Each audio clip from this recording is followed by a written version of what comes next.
Start, no? Bring me onto the thing.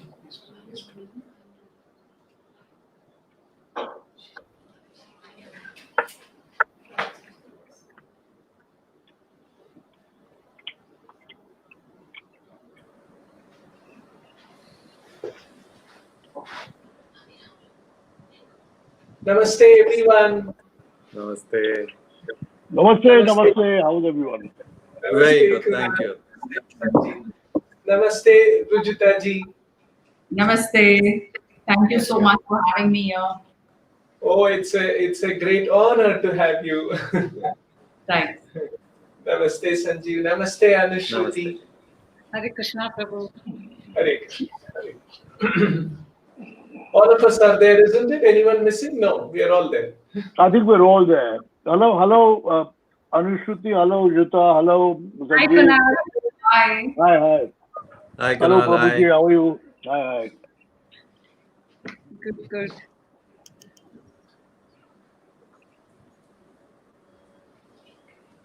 Yes, that is better. Better, right? Yeah. Yeah. Actually, Rujita ji, a little more light on your face. Is it possible? We will try. Let me try. Just give me a second.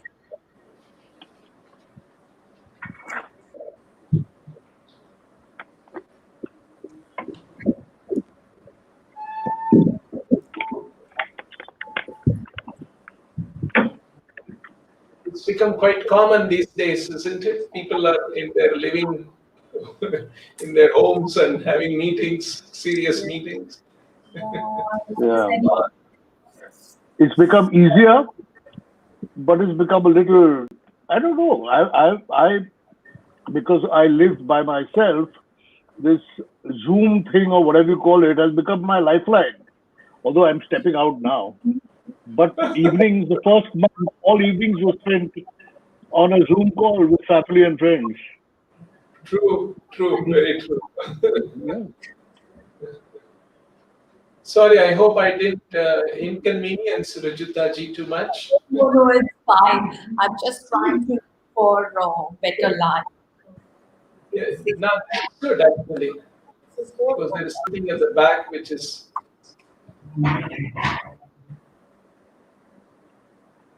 Yes, even better. Okay. Yeah. Maybe there is one light in the passage there behind you. It is glaring. Yes, that can be turned off.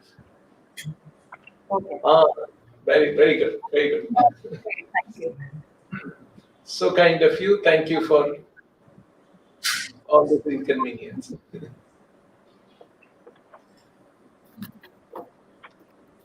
Is our team ready? Yes, our team is ready for recording. Shall we start?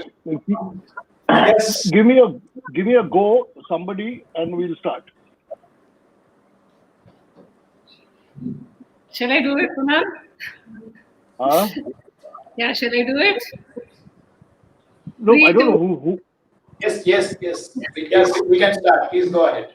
Yeah. Somebody from there. Are we ready? Okay. Yes.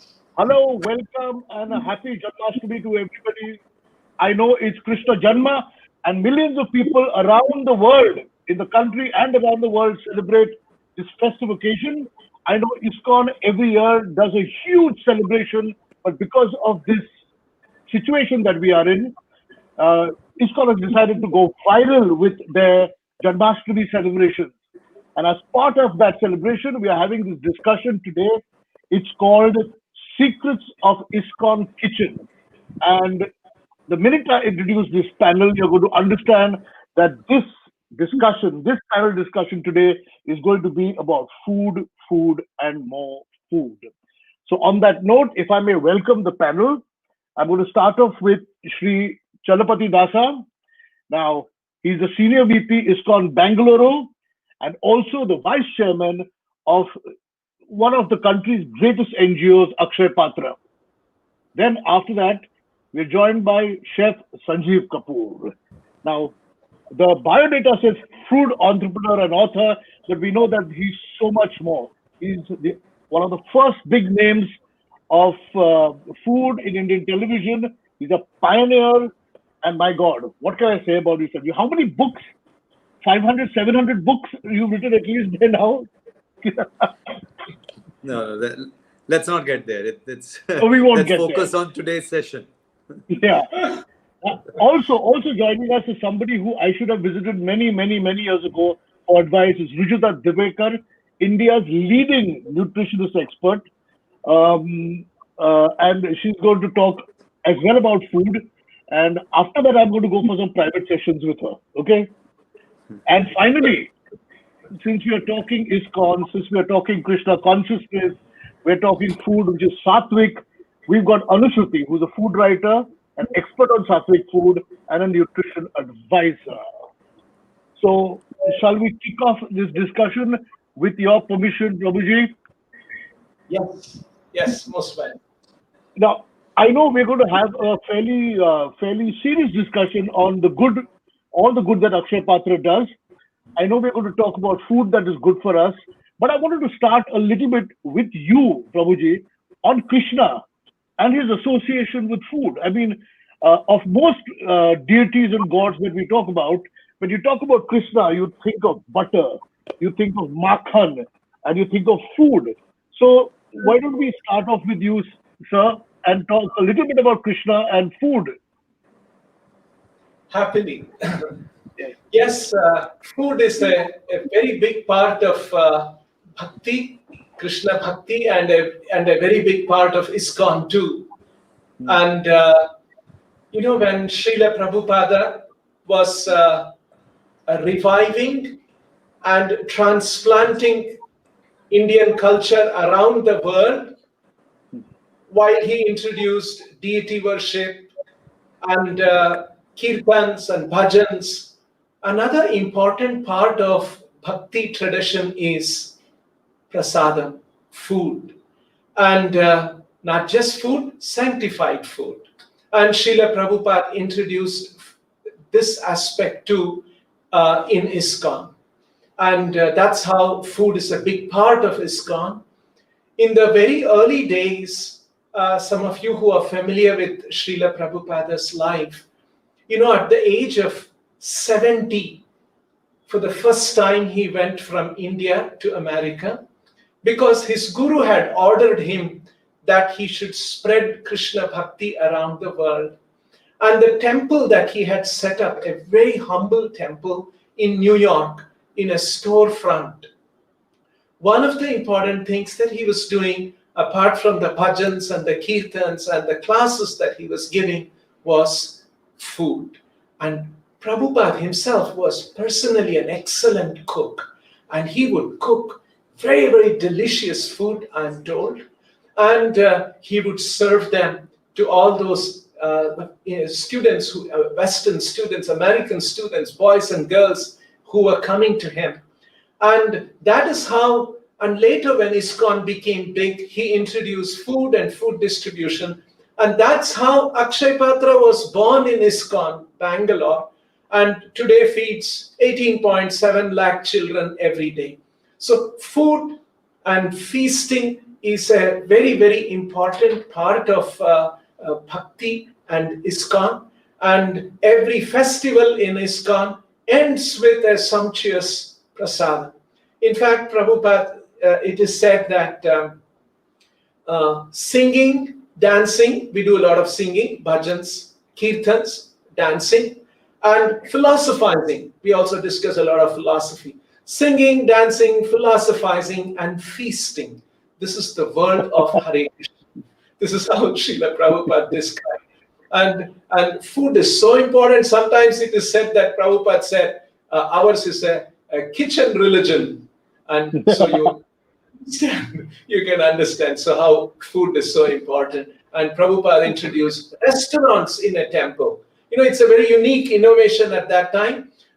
In the 60s and the 70s, Prabhupada not only set up, especially in Western countries, a temple, and he also had a restaurant. Many of you may be familiar with Govinda's restaurant. Here in Bangalore, we have a restaurant called the Higher Taste restaurant. And so that has become an integral part of most temples in ISKCON, where we serve sanctified food. So food is a very important, and I am so happy that there are food experts on this panel all around me, and to talk about secrets of ISKCON kitchen. I'm myself not any food expert. I know how to manage food more than do anything with food. So I'm also here. So I completely agree with you. I've been a big fan of the Govinda restaurant at the Jew Hare Rama Hare Krishna temple, and it's spectacularly good food. I've also attended a lot of functions there, occasions, weddings, and the catering is done by the restaurant over there, and the food is great. On that note, I want to move to Sanjeev, who's been closely associated with Akshay Patra, and you've also traveled all over the world raising funds for Akshay Patra. So a little bit about the kind of food that is associated with ISKCON, the Hare Krishna temples, and then a little bit about Akshay Patra as well. Right. Thank you very much. Thank you, Kunal, and all the great panelists. Big namaste.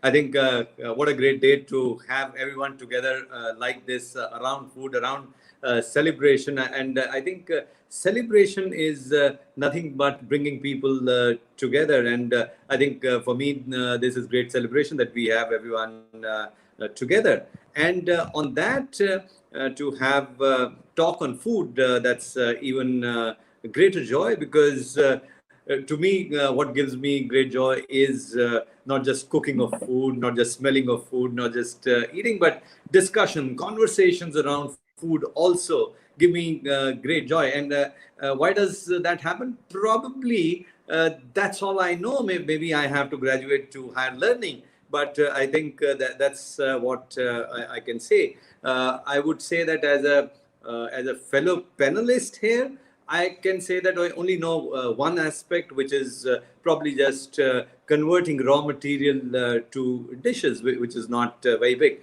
But there is a lot of thinking that goes besides that, and which is what I'm going to pick up today here. And we have great panelists here. So thank you for this opportunity.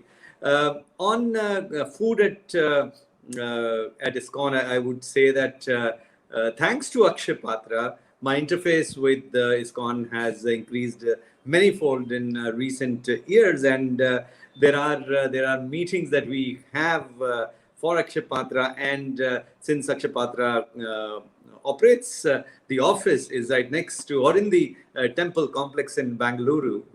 So the day starts with the darshan and prasadam and the whole day. And while we are discussing whether it's snacks, whether it is lunch that's served, its whole part, there's a big, I would say, big part of that meeting for us, for Akshay Patra, is the food itself. And it's simple food, but it's food that makes, and normally I would say when we are meeting and eating, especially for our council meetings that we have in Bangalore, I can tell you, while it's simple food, it's something which you remember. I normally go from Mumbai to Bangalore on a flight back. I'm always tempted that next time I'll actually ask that, please pack something for me, right? Because it's so tasty, it's so nice. So actually, we have our meeting tomorrow, but it's now going to be like this only. So there's no food I'll have to cook here. Coming to food of Akshay Patra, since it's a part of midday meal program largely. So food is something which we have. There are few deliverables that are expected, which is the quantity, which is the quality, and those are the minimum standards that are there. And in that how many carbohydrates, what amount of protein, all of that is defined. But that's for normal anyone that would deliver. But when it comes to Akshay Patra, it goes not just 1, 2, 3, I think 10 steps ahead, and makes sure that food is not restricted to just minimum standards. It delivers much more than that. And how does it do that? There's a lot of thinking that goes into that. There's a lot of planning that goes into that. And there's a great team that's there, which is a highly motivated team. And the only thing that's kept in mind that when food is given to children, would they smile as soon as they look at that food? It's not just that whether they're eating and they're enjoying or not. I can tell you, I have been witness to this. I have I have done the whole 9 yards, I should say, that cooking of food and transporting that and going to the school. And I can tell you, as soon as that truck came into the premises of the school, and the whole school, the kids, the joy, they went came running towards the truck, and that is the joy that Akshaya Patra brings to those school children. Specifically on food, it's tasty, delicious, nutritious food that is served hot in a very safe and hygienic way. And there's sweet dish that is given. There is rice or roti, or at times now we introduce some places idli also, and there are local specialities that are there. Sambar, there are many different recipes that are there, because it has to be fine-tuned to the specific taste of that region. So there's a lot of planning, and I can tell you that every time I go to such schools, I taste that, and it's absolutely delicious. And I think it's not just because I've been cooking all these years. The difference is that this food is how food, when you eat what your mom cooks, and it says ki maa ke haath ka khana best hota hai, because that's cooked with love. And that's exactly what Akshaya Patra does. It cooks with love. What a way to, Sanjeev, food that is not cooked with love doesn't taste good. That's and I'm true. so sure of it. I'm so sure of it. Love is an essential ingredient in all food.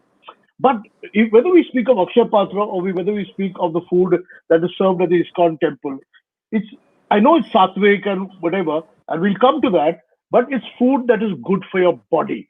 Isn't it? It's good food that is good for your body, which leads us straight to Rujita. Rujita, talk about a little bit of food which is good for your body, one. And the second thing I want to talk to you about is Krishna. Krishna, known for butter, known for ghee. You've done a whole book on ghee. So let's talk about food, generally food that is good for you, and then a little bit about ghee, which I love, including butter. Awesome.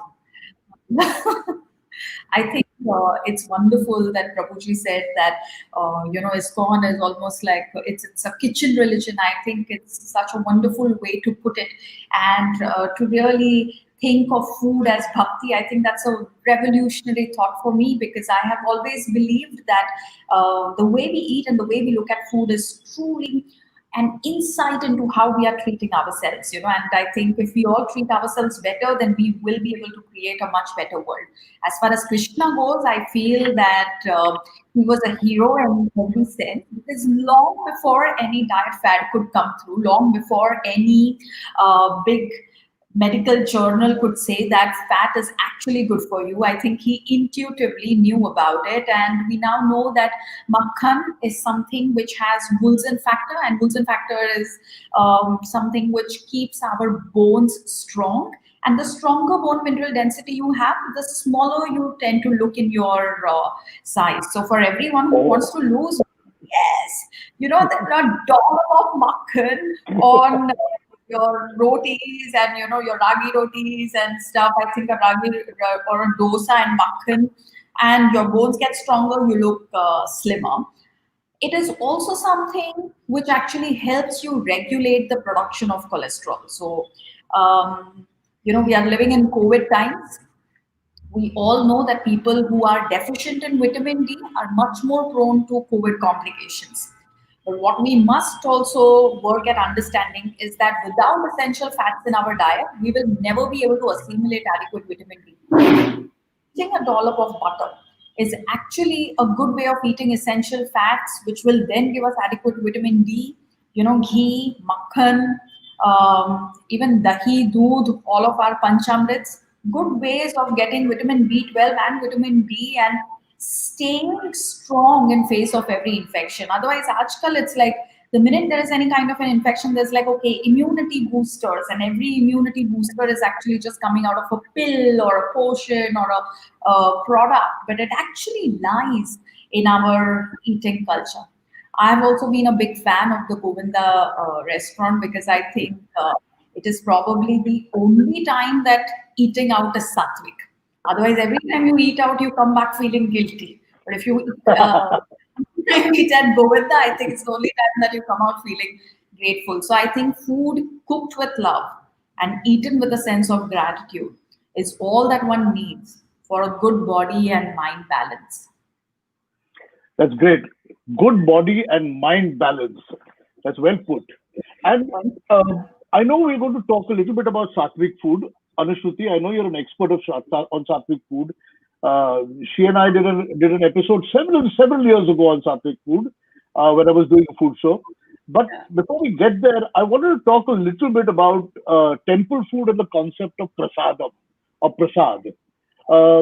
I've traveled to several temples around India, including the big Krishna temple in near Manipal, where on the wall of Krishna, outside the wall of the Krishna temple, the first masala dosa was actually invented, and or Jagannath Puri temple, the prasadam at Jagannath Puri temple.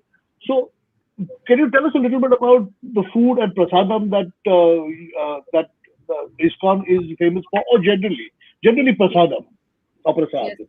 So let me start by talking a little bit about temple food. India is home to thousands of temples, and temple food has been an intrinsic part of Indian culture. In the Bhagavad Gita, Krishna says, Patram Pushpam Phalam Toyam, which means that even if you offer him just, fruits, leaves, flowers, and water, he is happy. But devotees, out of love and affection for the Lord, they prepare a variety of dishes and offer it to him. And when food is offered this way, it becomes prasad. And actually offering the tradition of offering food to the Lord in temples and in the homes of devotees across the world, it's a practice which has been in place for thousands of years. And also in the Srimad Bhagavatam, our Vedic literature, it is said that when food is offered to the Lord, it transcends sattva, rajo, and tamoguna, and it acquires shuddha sattva, which is pure spiritual energy. And that is the food which is served in ISKCON. Fantastic. Now, when we talk about all this that you've spoken about, and including prasadam, and you talk about temple food, Prabhuji, I want to ask you this. What about the new generation of people, the younger kids? Are you doing anything with the food at ISKCON to appeal to people who want to eat fast food and desserts and that kind of stuff? I don't want to sit on a banana leaf and eat sabzi, chapati, chawal. Is there something that you're doing for the newer generation? Yeah, Kunal, that's an interesting point you have brought up. Yes, even when I remember coming to ISKCON from college, and the most important, more than the dal sabji, those kind of things, we would wait for, there was one American devotee, and she would make cakes which were offered to the Lord, and we would be waiting. We were few of us coming from the college, and we would be waiting to buy those cakes and have them. So actually, this is another very interesting thing that Srila Prabhupada did. Prabhupada was very expert in cultural adaptation of the various aspects of bhakti. Bhakti is about bhajans, kirtans, and chanting. And when Prabhupada went to different parts of the world, he encouraged devotees in those countries to use their own local musical sensibilities to glorify Krishna. Kirtana means glorification. So Prabhupada met George Harrison in the 1960s in London. And he said that, I come from a country where there is one Vedic literature, one of the Vedas, entirely dedicated to music. He was referring to the Sama Veda. And so he was, and he encouraged George to compose music from his own sensibilities. So in the same way, not only about music, Prabhupada also encouraged devotees from around the world to prepare meals of their culture. And so there were devotees, Western devotees, Italian devotees, European devotees, and they would make food of their own cultures. And as long as it meets a few temple standards, that it has to be vegetarian and a few things like that. But otherwise, Prabhupada encouraged not just traditional Indian temple food, but Prabhupada encouraged adaptations according to cultural needs. And so in our temple in Bangalore, Rujitaji visited our temple, and it was wonderful that she even had she was able to taste some of the dishes in our restaurant. And I want all of you, Kunal, you must come next time, and there's a big feast waiting for you. I will come. And in our temple in Bangalore, we also have a bakery, and we have a baking section, and we make wonderful cakes and pastries and pizzas and all of that, and offer to Krishna. I'll just share one small anecdote that happened a few 1 or 2 years ago. There are many traditional temples in Bangalore, and some of the pujaris from those temples, they would come and they told me, in our temple, to our Srinivasa, we only offer, puliogre and curd rice and tamarind rice. That's a traditional food. But then we come to ISKCON whenever we want to have some cake and pizzas, because we know this is the right place to come. So people do, and this was an important aspect of ISKCON and Krishna consciousness, cultural adaptations. And so fast food, what the young people are looking for, and what people in future will want to, all of that is available, and that's another aspect of ISKCON cooking. It also goes with the personality of Krishna, Lord Krishna, the most happening Indian deity, changing with the times, just unbelievably good. I must tell you, and only Sanjeev reminded me, my middle name is Sri Krishna. My father's name was Sri Krishna. So I'm now immediately connected. But getting back to food at Akshay Patra and ISKCON, Sanjeev, you're a master of creating menus. I know you've helped with the menus at Akshay Patra. What is? I mean, how do you do it? Is it all South Indian food? Is it North Indian food? How would you describe a standard menu at Akshay Patra? And what do you do to sort of evolve the menu as you go along? Because it's for children also. Children are eating healthy food at midday meals. Yeah. Sure. That's right. Yeah. So actually, as I said, that Akshay Patra is part of midday meal program. So there are guidelines that the government provides, and that's the minimum guideline on food. That this is what, and as part of the program, they also give some grains. So those grains are used in the program. But a typical meal, if I were to say from government side, the minimum requirement is that this much carbohydrate and this much protein, and that's the I would say end of it, which can come from rice and dal. But at Akshay Patra, over the years, the effort has been increasing dishes as we go along, and so places where let's say rice is the primary staple. So their rice is cooked with the rice and a vegetable, and at least once a week there is a sweet dish, and that day is not revealed that when that sweet dish will be distributed, because otherwise more students will come just on that day because there is sweet dish. Don't we all love sweets, right? But there are, since Akshay Patra is such a big organization and it's spread all over India, different states, different kitchens. So they are local. Like Prabhu talked about adaptation. That adaptation goes in Akshay Patra also. So there are in Karnataka, there are a few kitchens where there was demand of idli, and idli was started. And I remember this was last year, where Prabhu from Ahmedabad, the kitchen, he says, "Oh, our schools, they have come to know that Akshay Patra is also making idli in some kitchens. So they are demanding idli. And in Ahmedabad kitchen, we don't have those arrangements. So there are northern part of India, let's say, where chapati is more required. So in Vrindavan, you would see a chapati maker which can make 1 lakh chapatis in an hour, and there would be dal, there would be vegetables, and once a week there would be something sweet. So it's a wholesome, nutritious meal that is cooked daily with daily fresh ingredients and served hot.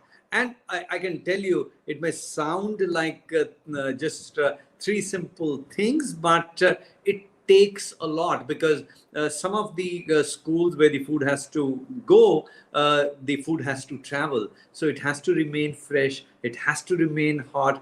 And that's when the proof of the pudding is, when they get that food, they want more. And food is always in plenty at Akshay Patra. It's if there are some kids who want to carry food for their siblings, it is something that they can easily do. And I remember that because of this COVID, Akshay Patra schools have been closed, right? But Akshay Patra did not shut down. Prabhu can give more up-to-date details on how many. I think on last count, I know it was upwards of some 75 million meals had been served during these time by Akshay Patra.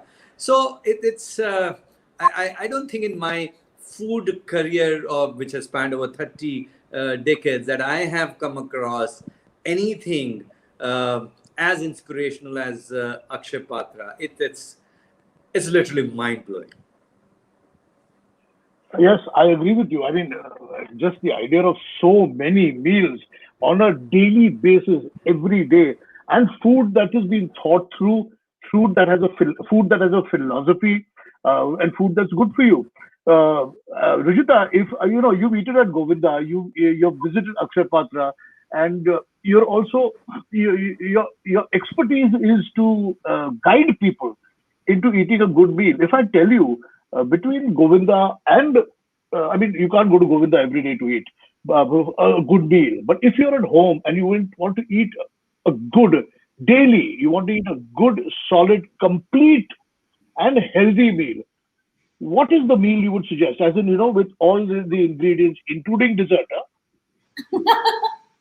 Well, I'm also even at higher taste, so I thought you were going to throw a fast one at me and say which one is better, higher taste or Hare Krishna. So I will come to that. I will come to that also.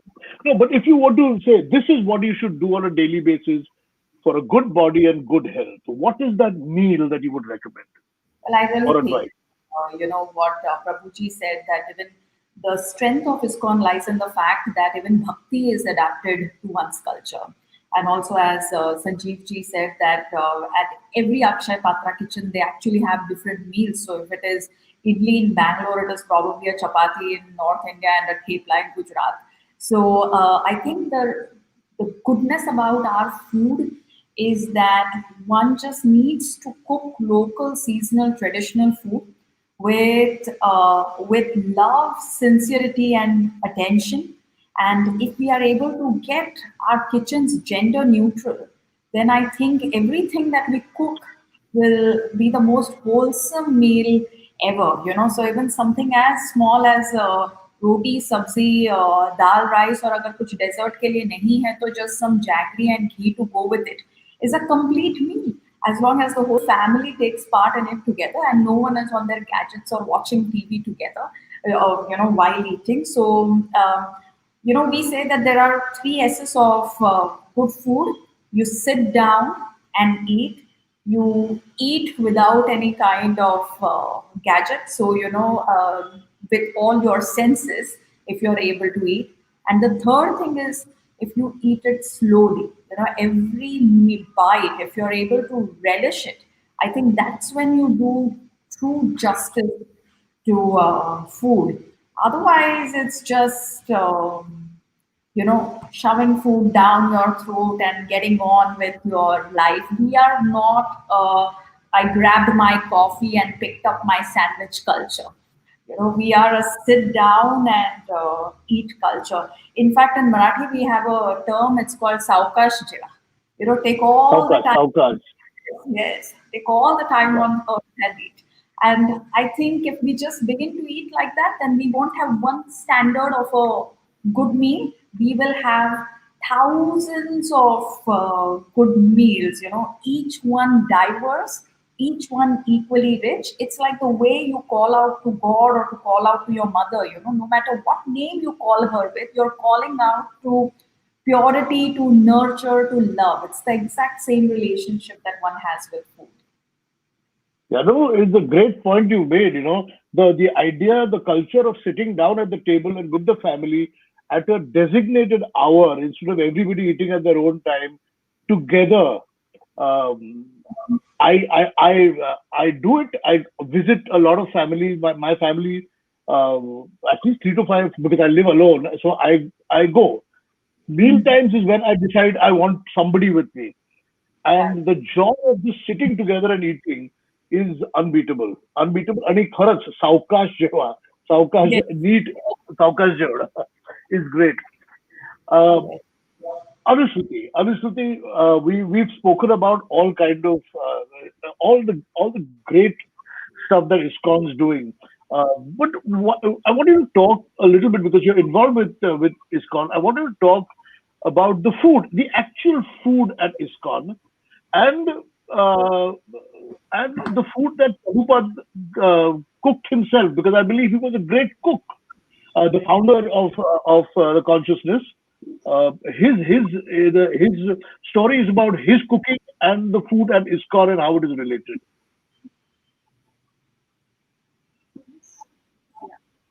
So actually, ISKCON is a multilingual and multicultural community of devotees. So all the devotees, they bring in their recipes from their regions, and the menu cooked in the temple kitchens is customized accordingly. And this also, in a way, promotes regional diversity and also, preserves our culture.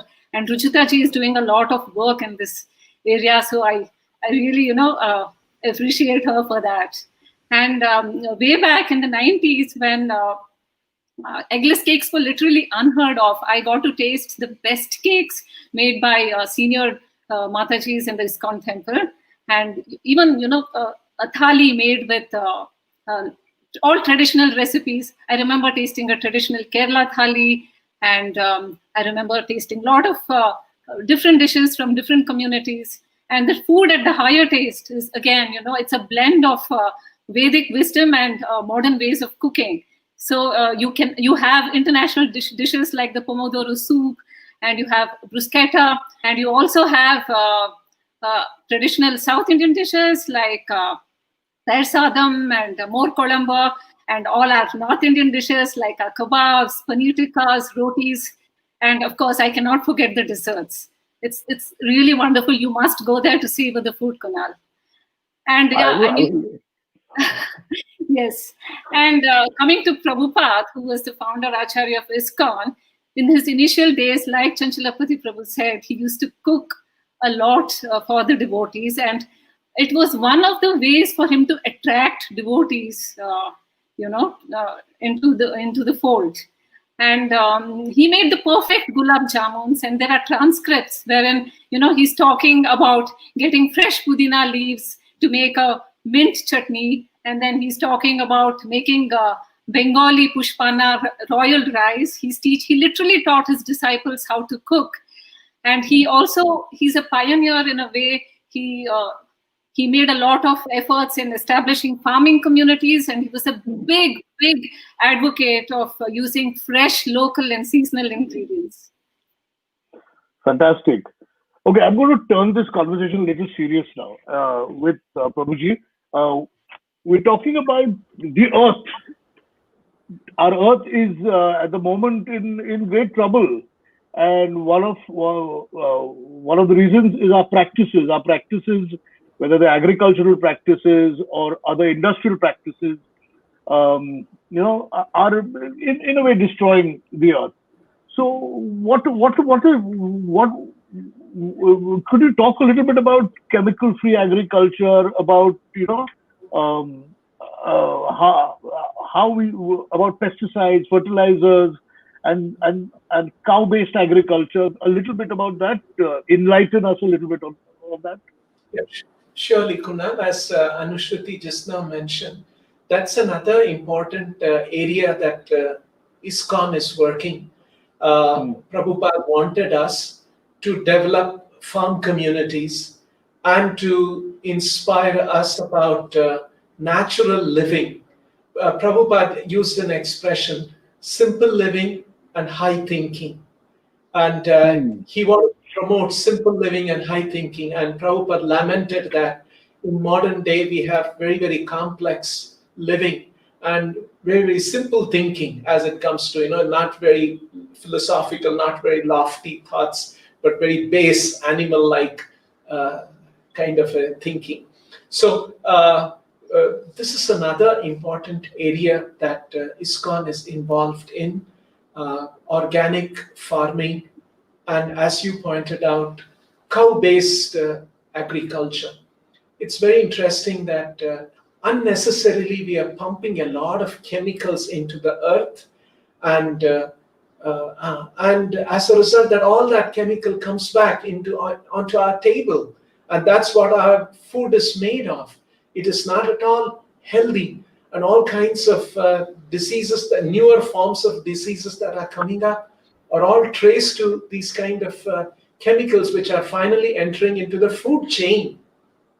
So it's very lamentable, and it was Prabhupada's plan that we must set up farm communities and demonstrate to people what it is like, have fresh food, fresh vegetables, fresh fruits, and freshly cooked. And as Rujita ji said, we all sit together, and it is cooked with love and care and attention, as she said, and sit together and honor that. In fact, even we don't use the expression "eat food" in ISKCON. We say honor food, because it's a way of honoring it. So food is seen very respectfully.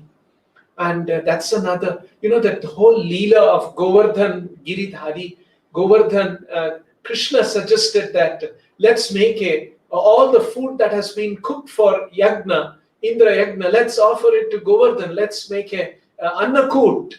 Annakut, the festival has become preparing varieties of food and making it in the form of a mountain and offering that to Krishna.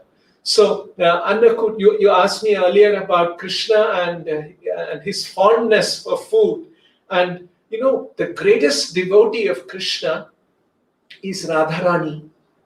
And it is said that Radharani, one of the ways she conquers Krishna's heart is by cooking delicious food. And it is said that Radharani is such an expert cook. She knows unlimited varieties of cooking, and every day she cooks something new, and she has been doing that since time immemorial, and she never repeats the same preparation. That's the infinite, very variegatedness of the cooking of Radharani. And all of these are very important aspects and of food, and delicious food, fresh food, local food, and cooked without chemicals. And we have many farms around the world, around the country. And I have seen some of the mangoes which comes from our farms where no chemical has been used last 20 years. And those mangoes are so delicious and so wonderful. And so these are all very important practices. And cow can produce all of the manure and all of the fertilizers and the weedicide. And so I don't know why this, unfortunately, this practice has come about. I was recently in Mangalore, a coastal town in Karnataka, because they were also our donors of our Akshaya Patra. And there's a Mangalore chemical fertilizer. And I saw about 100 trucks outside waiting to fill all the chemicals and to distribute. I was thinking, we have a farm in Jaipur, and it's actually not a farm, it's not a goshala, it's actually a cow shelter where we have, the stray cows in our country. It's very sad. We see them, cows, eating from the trash in the city. And to gather those cows and put them in a shelter, and we have 17,000 cows in one place in Jaipur, just outside Jaipur. And I was thinking one day we must have hundreds of trucks waiting outside our goshala to fill up bags of natural fertilizers, manure and distribute that, so that we don't unnecessarily pollute the earth like we are doing now. And yes, these are all very important aspects of food and food production. No, absolutely. I mean, the cow and its byproducts, if I may call it that, besides the milk, the manure, you go to the village, the manure is used for fertilizer. It's used for Zamin Sarwala, means to make the ground. They make cakes out of it, use it for fire and hay, mix it, So it's just an unbelievable amount of source of energy, food, everything, really. Sanjeev, you've also won all our hearts by the food that you cook, like Radha Rani did to Krishna. Sanjeev has been cooking for us for so long, and he's won so many hearts. Tell us about the importance of food with spirituality. We associate food with spirituality all the time. There is not a single festival that goes by which is not associated to some food of the other. You say Diwali ho to ye khayenge, Holi ho to ye khayenge. What is this lovely association that we have with our spirituality and with food? Right. I think it's a very interesting thing that our expression of love comes very well with food. I think there are many things where, especially if we look at India, we are not very expressive by nature. We are shy people as a race. We are very shy. That's why we are not very aggressive. So our expression of joy, our expression of love, our expression of celebration is food. And that's why anything that's we have seen over the years, whether a child is born or whether there is a festivity that's there, then the best way, and I think everyone who manages kitchen, and I love Rujita's word on kitchens being gender neutral. I think that's a best take today. I must compliment you for thinking like that. Fantastic. I think anyone who's in the kitchen, I think it's their expression when they're cooking. Everyone is like Radharani, who is trying to please. And that when we say please, I think we all know we are what we eat. And when we do that with love, when we do that to please, it could be Shri Krishna who we are pleasing. It could be Krishnas who are our kids at our house who we want to please. Could be our friends. It could be anyone that we want to please. And when we are doing that with that kind of positivity for anyone, including ourselves also, I think that brings a lot of positivity And that's what the role of spirituality is, a lot of positive energy. And spirituality is nothing but negating all the wrongs that we have created over the years, and also creating a positive aura on this earth. So I think food adds that element that we are very comfortable with. That interface, we are very used to it, and that expression comes naturally to us. And I would say that we are so lucky that it comes naturally to us. It just we need to direct now, and we have forgotten.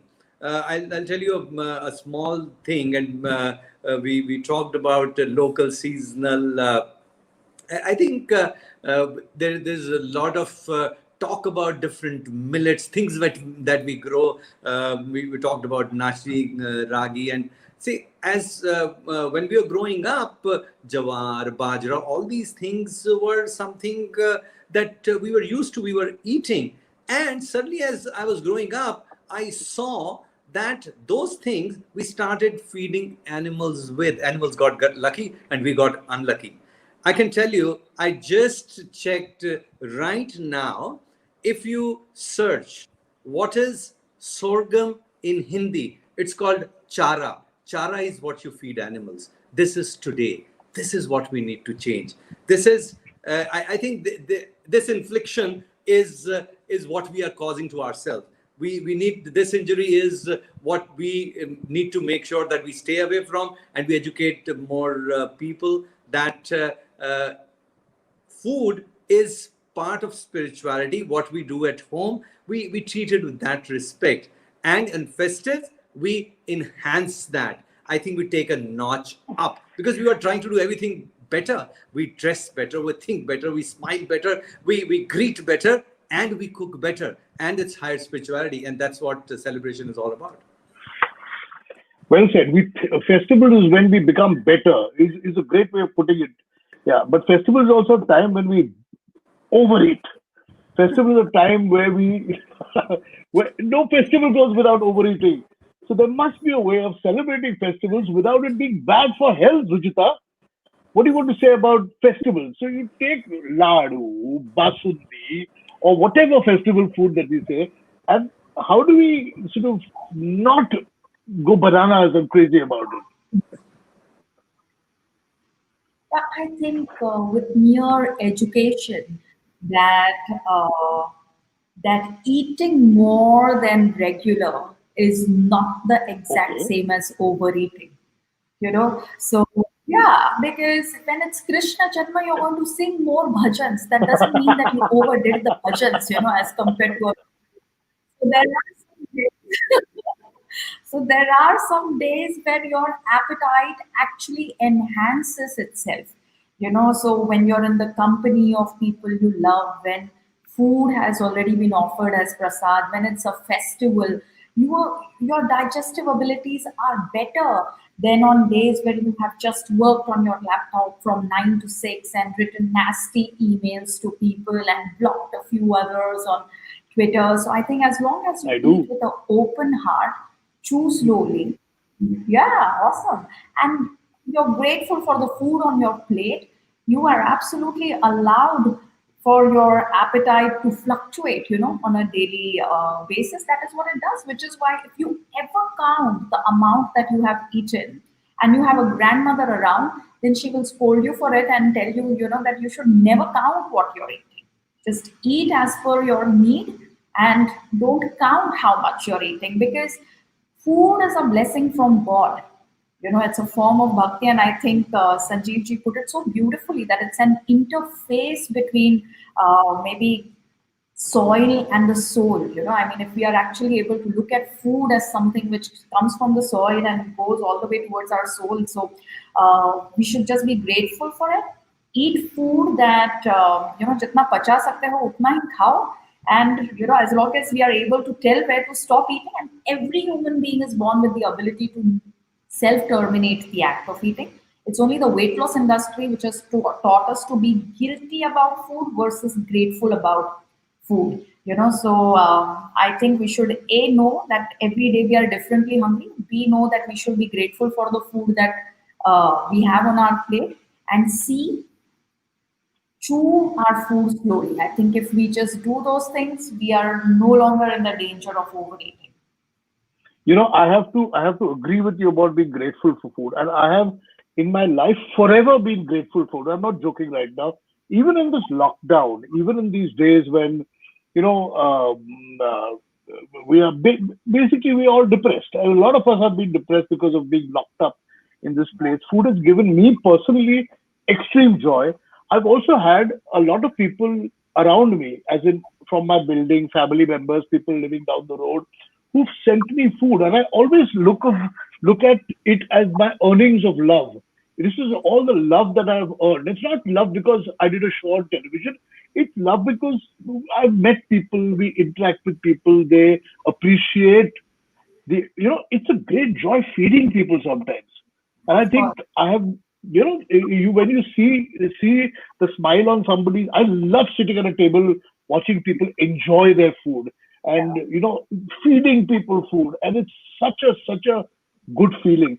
So everything around food is just there's just a good vibe about food, which I think which probably makes us really healthy and nice. But technically, Arushiti, if I was to ask you, we it's a subject that we've been talking about slightly throughout this whole conversation, which is sattvic food. So you've got sattvic, tamasic, rajasic. In a nutshell, what is the philosophy of sattvic food? What are the advantages vis-a-vis the other two food categories, rajasic, tamasic? In short, if you could just give us the crux of all this. Yeah, so please give me a chance to elaborate a little on the concept of sattvic food. So in Ayurveda, food is classified into sattvic, rajasic, and tamasic categories. And according to Bhagavad Gita, sattvic food has life-giving properties which promotes health and joy.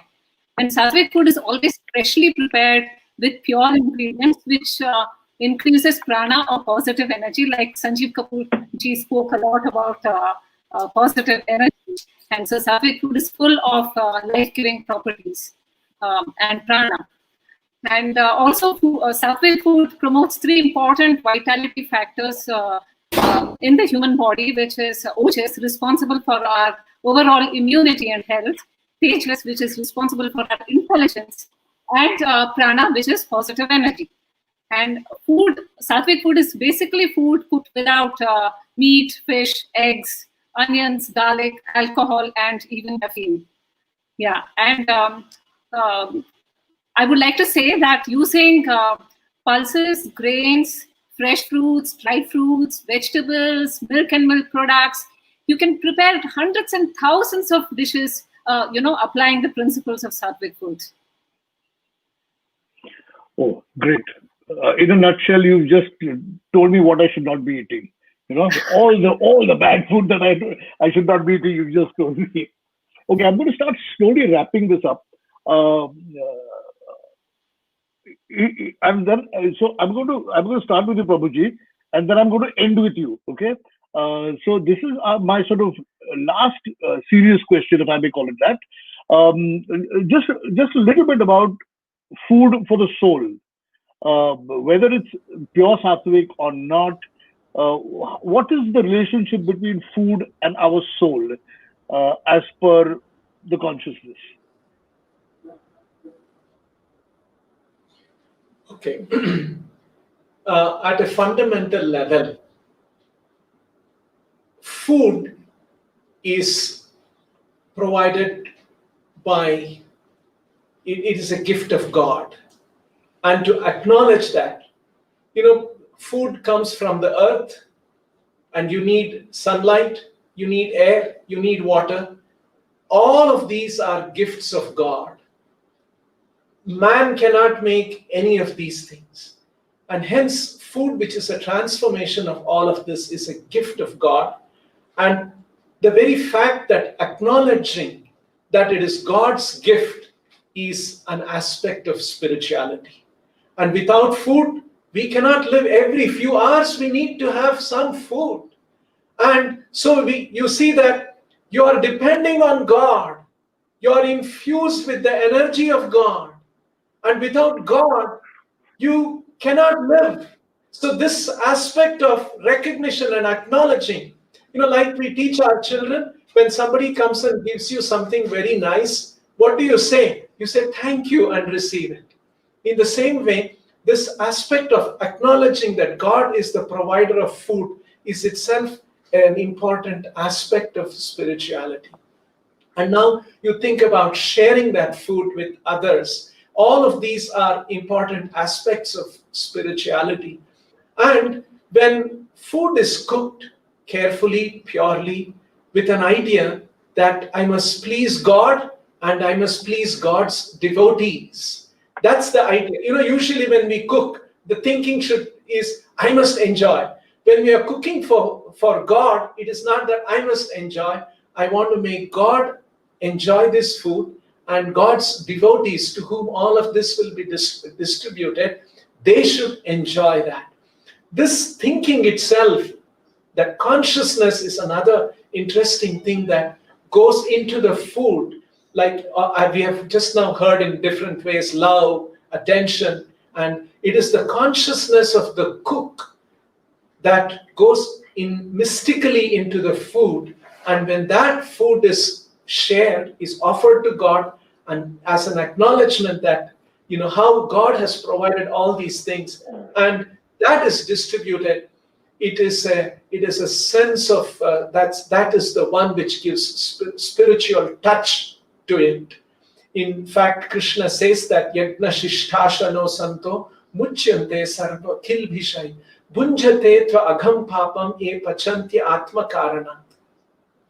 One should eat the remnants of a sacrifice, and that act of cooking food and offering to God, and it is going to be offered to the devotees of God, it's going to be offered to everybody, that is itself an act of sacrifice. It's a yajna.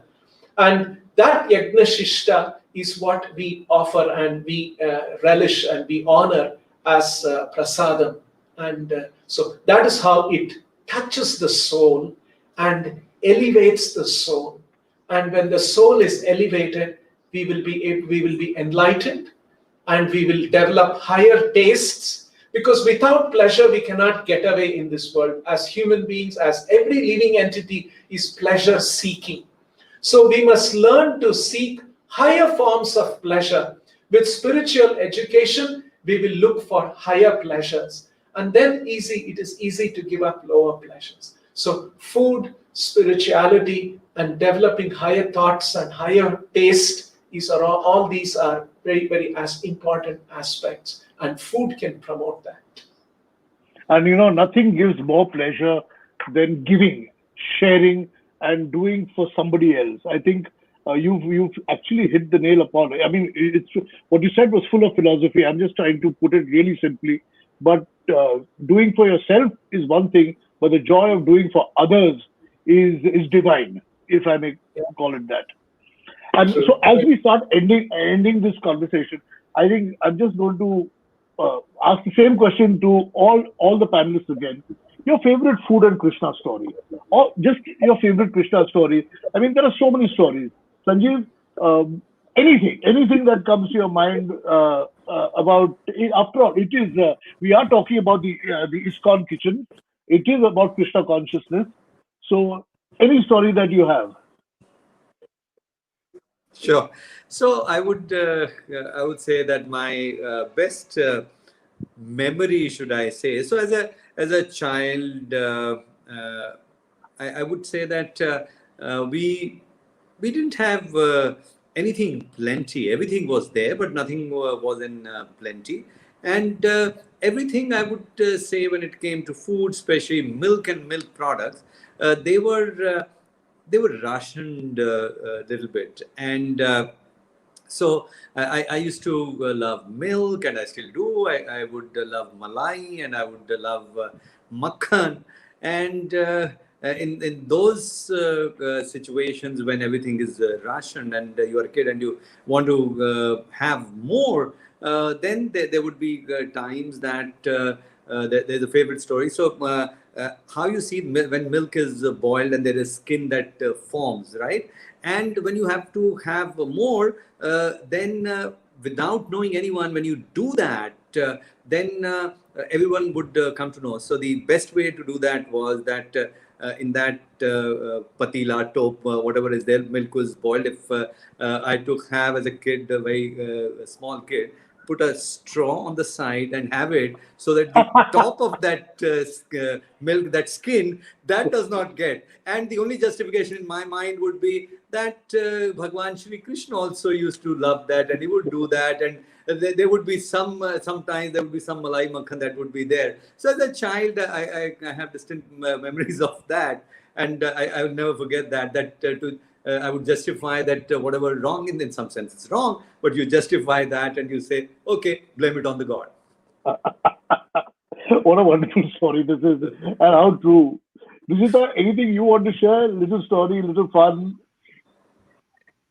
Yeah, absolutely. No, but right now when Sanjeev ji was sharing the story, I also thought of how Yashoda Maya would take a stick and beat her son, So I wonder if he had yeah.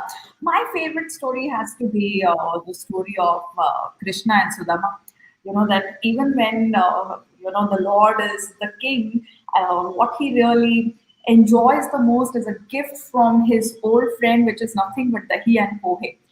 So I think dahi and pohe as a gift from Sudama to the Lord is a story that always inspires me, because it is all about simplicity and sincerity. And anything that is offered with simplicity and sincerity in one's heart is always accepted by the Lord as the greatest offering of all. I think if we can all just remember that, even in the work that we do, I think we will live a much better life than what we currently do. Fantastic. I mean, I've actually forgotten about Krishna Sudama and the Poe story, but it's food, and it's a relationship between two friends and the food that they shared. Absolutely. Yeah. Like Sanjeev ji was saying, that it's all about conversations. So one can only imagine what kind of conversations they had over dahi and poha, of the old times, of times in the future. So yeah. Anushruti, how about you? Do you have a story? So Kunal, yes, I have so many favorite stories of Lord Krishna. In fact, since this is Janmashtami, Prabhupada has written an entire book on Krishna, and those of you, who are interested to know about Krishna and his pastimes must read that book, because that book was my favorite book as a child.